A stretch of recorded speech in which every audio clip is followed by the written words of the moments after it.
Hi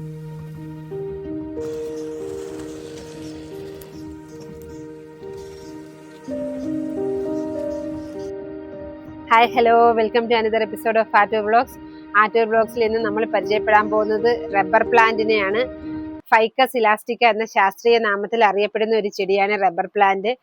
ഇതിനെ rubber plant എന്ന് പറയുന്നത് ഇതിന്റെ ലീഫിന്റെ ഇവിടെ നിന്ന് ചെറിയ രീതിയിൽ കറ വരുന്നുണ്ട്. അതായത് നമ്മുടെ റബ്ബറിന് കിട്ടുന്നത് പോലെ ചെറിയ കറ വരുന്നുണ്ട്. അതുകൊണ്ട് തന്നെയാണ് ഇതിനെ റബ്ബർ പ്ലാന്റ് എന്ന് അറിയപ്പെടുന്നത്.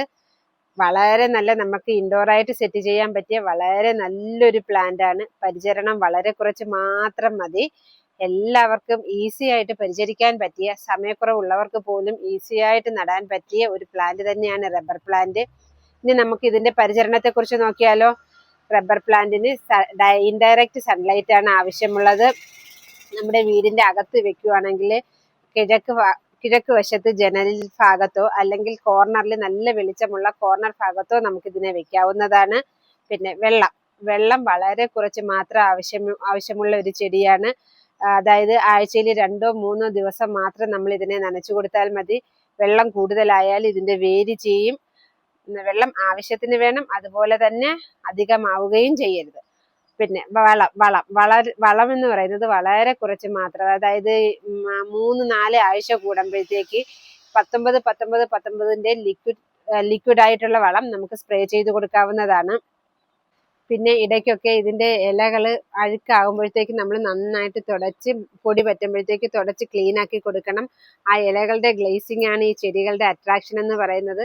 നമ്മുടെ വീടുകളുടെ ഇന്റീരിയറിനെ അതിമനോഹരമാക്കാനായിട്ട് നല്ലൊരു വൈറ്റ് പോട്ടിൽ, ഇതേപോലുള്ള ഒരു റെഡ് പോട്ടിലൊക്കെ സെറ്റ് ചെയ്ത് വെച്ചാൽ നല്ല ഭംഗിയായിരിക്കും. ഇനി നമുക്ക് ഇതിന്റെ ബെനിഫിറ്റ്സ് എന്തൊക്കെയാണെന്ന് നോക്കാം. ഇത് നമ്മുടെ റൂമുകൾക്ക് നല്ലൊരു എസ്തെറ്റിക് അപ്പിയറൻസ് നൽകുന്നു. ഇത് നല്ലൊരു പ്യൂരിഫയർ ആണ്. അതായത് നമ്മുടെ എയറിലുള്ള ടോക്സിൻസിനെ എല്ലാം ഇത് അബ്സോർബ് ചെയ്യുന്നു. അതായത് റെസ്പിറേറ്ററി അലർജി ഉള്ളവർക്കൊക്കെ നമുക്ക് റൂമിൽ വെക്കാൻ പറ്റിയ ഒരു പ്ലാന്റ് ആണ് റബ്ബർ പ്ലാന്റ്. പിന്നെ നമ്മുടെ റൂമിന്റെ ഹ്യൂമിഡിറ്റി മെയിൻറ്റെയിൻ ചെയ്യാൻ ഇത് ഹെൽപ്പ് ചെയ്യുന്നു.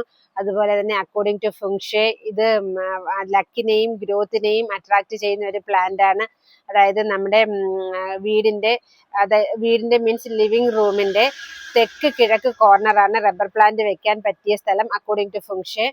പിന്നെ അപ്പോൾ നമ്മുടെ ആറ്റൂർ ഗാർഡൻസിലെ റബ്ബർ പ്ലാന്റിന്റെ നല്ലൊരു കളക്ഷൻ തന്നെയുണ്ട്. അത് വെക്കാൻ പറ്റിയ പോട്ടുകൾ നമ്മുടെ ഗാർഡനിൽ അവൈലബിൾ ആണ്. എല്ലാവരും നമ്മുടെ ആറ്റൂർ ഗാർഡൻ സന്ദർശിക്കുക, നമ്മളെ പ്രോത്സാഹിപ്പിക്കുക. അപ്പോൾ അടുത്തൊരു വീഡിയോയുമായിട്ട് നമ്മൾ വരുന്നത് വരെ ബൈ ബൈ.